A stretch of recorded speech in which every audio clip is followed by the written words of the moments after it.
Halo, Assalamualaikum warahmatullahi wabarakatuh. Perkenalkan, nama saya Reva Argo Fernando dengan ujung NIM 16. Nah, jadi pada kali ini saya akan membahas tentang analisis wacana. Nah, wacana itu bukan wacana yang seperti kita dengar-dengar ya. Sebelum masuk sastra saja saya nggak tahu kalau wacana itu yang sebenarnya itu merupakan sebuah teks. Jadi kalau yang kita tahu kan wacana itu kan ini ya, kalau lu bikin rencana sama kawan lu dan nggak jadi, kan wacana kan, cuman omong kosong doang gitu. Nah kalau dalam sastra atau dalam sebuah bahasa gitu, wacana itu merupakan sebuah teks. Bisa teksnya itu bisa dalam gambar atau dalam sebuah ya artikel, naskah-naskah, sebuah berita, itu bisa juga jadi wacana. Nah, dalam wacana itu apa saja? Pada setiap hal pasti memiliki unsur internal dan eksternal, tak lain pula pada wacana. Nah, jadi di sini ada unsur internal wacana. Unsur internal merupakan unsur pembangun wacana yang berasal dari dalam wacana itu sendiri. Unsur internal wacana dibagi menjadi dua. Unsur internal yang pertama yaitu kata dan kalimat. Lalu ada unsur internal selanjutnya yaitu teks, konteks, dan konteks. Lalu ada unsur eksternal wacana. Nah, unsur eksternal wacana pada wacana berhubungan erat dengan hal-hal di luar wacana seperti implikatur, presposisi, interferensi, referensi, dan konteks. Lalu ada juga aspek-aspek pada wacana. Nah, yang pertama adalah kohesi. Nah, kohesi itu merupakan relasi antara ilmu semantik dengan unsur-unsur yang ada pada wacana agar membuat sebuah wacana mampu menafsirkan dan menginterpretasikan sebuah kejadian yang logis yang nantinya juga menghasilkan banyak definisi yang sifatnya serasi dengan unsur-unsur lainnya. Nah, jadi pada kohesi sendiri juga terdapat aspek-aspek. Yang pertama kohesi gramatikal dan kohesi leksikal.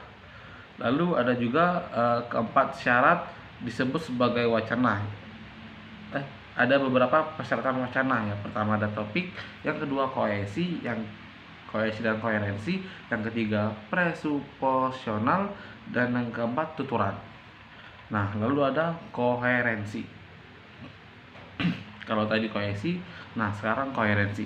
Nah, kalau kohesi itu berhubungan dengan pembuatan teks, maka koherensi merupakan salah satu aspek makna yang mengacu pada aspek ujaran atau yang menggambar bagaimana proposisi-proposisi yang tersirat bisa ditafsirkan dan disimpulkan. Atau bisa jelaskan bahwa koherensi merupakan jalinan antar bagian dalam suatu wacana. Nah, lalu ada juga hubungan koherensi wacana secara semantis menurut Krida Laksana. Yang pertama hubungan makna sebab, ada banyak ya, 16. Hubungan makna sebab, hubungan makna akibat, hubungan akibat sebab, hubungan sarana hasil, hubungan alasan sebab, hubungan sarana tujuan, banyak banget. Mungkin bakal saya taruh di sini aja. Lalu jenis wacana berdasarkan bentuk. Yang pertama ada wacana naratif, yang kedua ada wacana prosedural, yang ketiga ada wacana ekspositori, yang keempat ada wacana hortatori, yang kelima ada wacana dramatik, yang keenam ada wacana epistoleri, yang ketujuh ada wacana seremonial, dan yang terakhir 7. Lalu ada analisis wacana iklan atau AWI. Nah, menurut Mark Fox pada tahun 2010, iklan merupakan segala bentuk penyajian informasi dan promosi yang disampaikan dengan cara persuasif dan non-personal yang dilakukan oleh penyelenggara untuk menawarkan ide, barang, atau jasa. Nah, penyajian iklan pada media massa dapat dimuat ke dalam bentuk tulisan, mempunyai ciri khas yang menjadi karakteristiknya, yaitu singkat, padat, sederhana, dan menarik. Jenis iklan disajikan dalam internet dibangun oleh gambar, satuan lingual terstruktur, pemilihan leksikon yang menarik, serta kesatuan rangkaian paragraf yang diliputi dengan unsur gramatikal dan leksikal dalam menyampaikan proposisi yang bersifat faktual, secara utuh sehingga mampu membujuk khalayak untuk membeli produk yang dipromosikan. Jadi apakah sebuah iklan dapat dikatakan sebuah wacana? Yes, betul. Karena apa? Karena dalam iklan juga terdapat satuan lingual gramatikal atau leksikal yang bisa dianalisis menjadi sebuah yang bisa dikatakan sebuah wacana. Karena dia ada terdapat teks-teks gitu ya. Contohnya itu ini pada iklan Shopee Big Sale 88 Meteor. Kenapa? Karena analisis dilakukan terkait objek kajian penelitian adalah wacana yang menganalisis struktur wacana, yaitu superstrukturnya, yang kedua strukturnya, yang kedua yang kelanjutan mikro, dan yang terakhir struktur makro. Nah, jadi di sini saya mengambil analisis wacana yang dilakukan oleh Hilma Asmi Aziza dan Sulis Triyono, yang dimana mereka membuat dengan judul Analisis Wacana Kritis Polemik Undang-Undang Cipta Kerja. Nah, pada artikel ini mereka membahas dua topik, yaitu penggunaan strategi eksklusi dan inklusi dalam media online sesuai dengan teori yang dipaparkan oleh Theo van Leeuwen. Nah, sebelum itu ya, pada penggunaan strategi eksklusi ini sebenarnya terdapat 3 poin sebagai pembahasan mereka, yaitu pasifasi, nominalisasi, dan penggantian dengan anak kalimat. Nah, lalu pada strategi inklusi terdapat 5 poin, yaitu objektivasi abstraksi, yang kedua ada nominasi identifikasi, yang ketiga asimilasi individualisasi, yang keempat nominal, yang keempat nominal kategorisasi, yang kelima asosiasi definisi.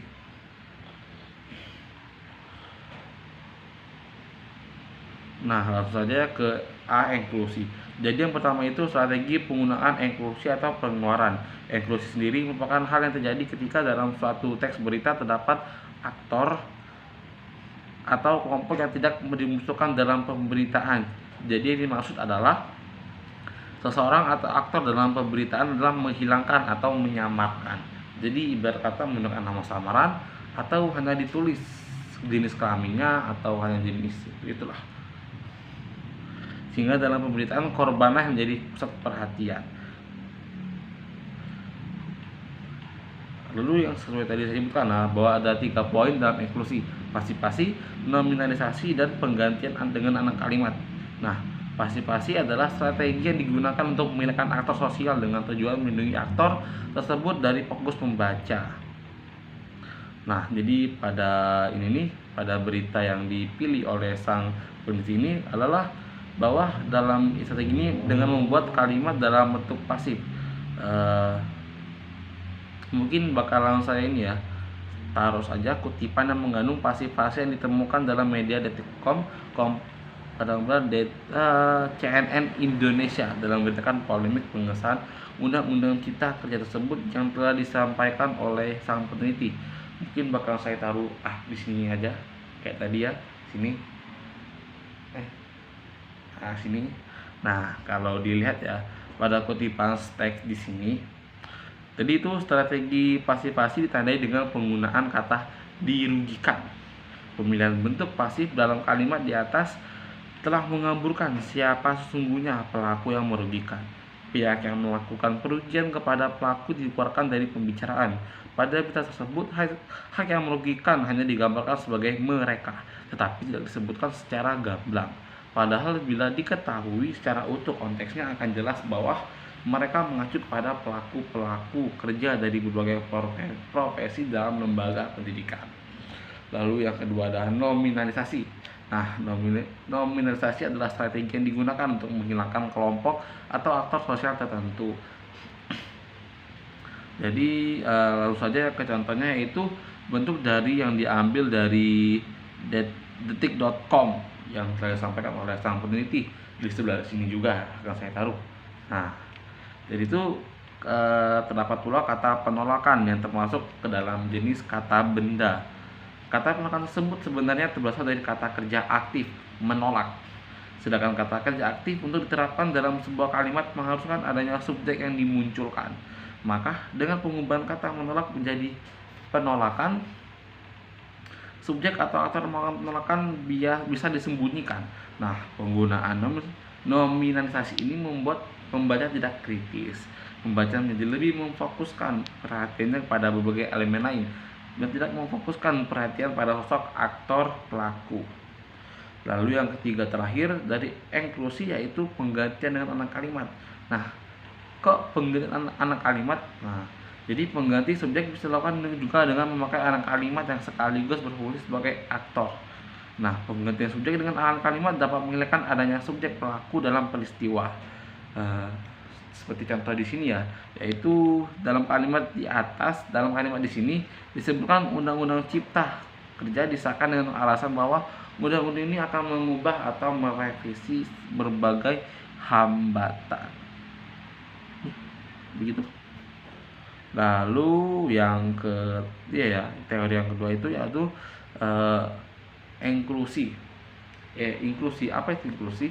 Inklusi berhubungan dengan bagaimana seseorang atau kelompok aktor dalam suatu kejadian dimasukkan atau dipresentasikan ke dalam sebuah berita. Nah, jadi inklusi itu terbagi ke dalam 5 yang tadi saya sebutkan ya. Yang pertama ada objektivasi abstraksi. Nah, menurut Van Wijn, objektivasi abstraksi berkaitan dengan upaya penggambaran aktor yang dilakukan dalam pemberitaan. Contohnya seperti di sini ya. Nah, jadi kutipan di sini merupakan contoh objektivasi karena pada kalimat di atas terdapat kata-kata dengan memberikan petunjuk yang jelas, kata 5 orang. Di atas menunjukkan pemberian bukti yang jelas, tidak lagi abstrak atau tidak lagi ya langsung saja bam.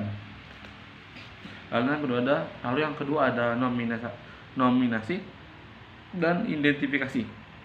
Nah, strategi ini mirip dengan kategorisasi yang membedakan dalam identifikasi. Proses pendefinisian itu dilakukan dengan memberi anak kalimat sebagai penjelas. Nah, contohnya di sini ini ya, kutipan kalimat di sini barusan merupakan contoh nominasi. Karena pada kalimat di atas aktor tidak ditampilkan secara jelas. Aktor cuma disebut dengan yang mulia hakim. Yang mulia hakim itu masih umum sehingga tidak jelas frasa itu menunjuk kepada siapa. Yang ketiga ada asimilisasi dan individualisasi.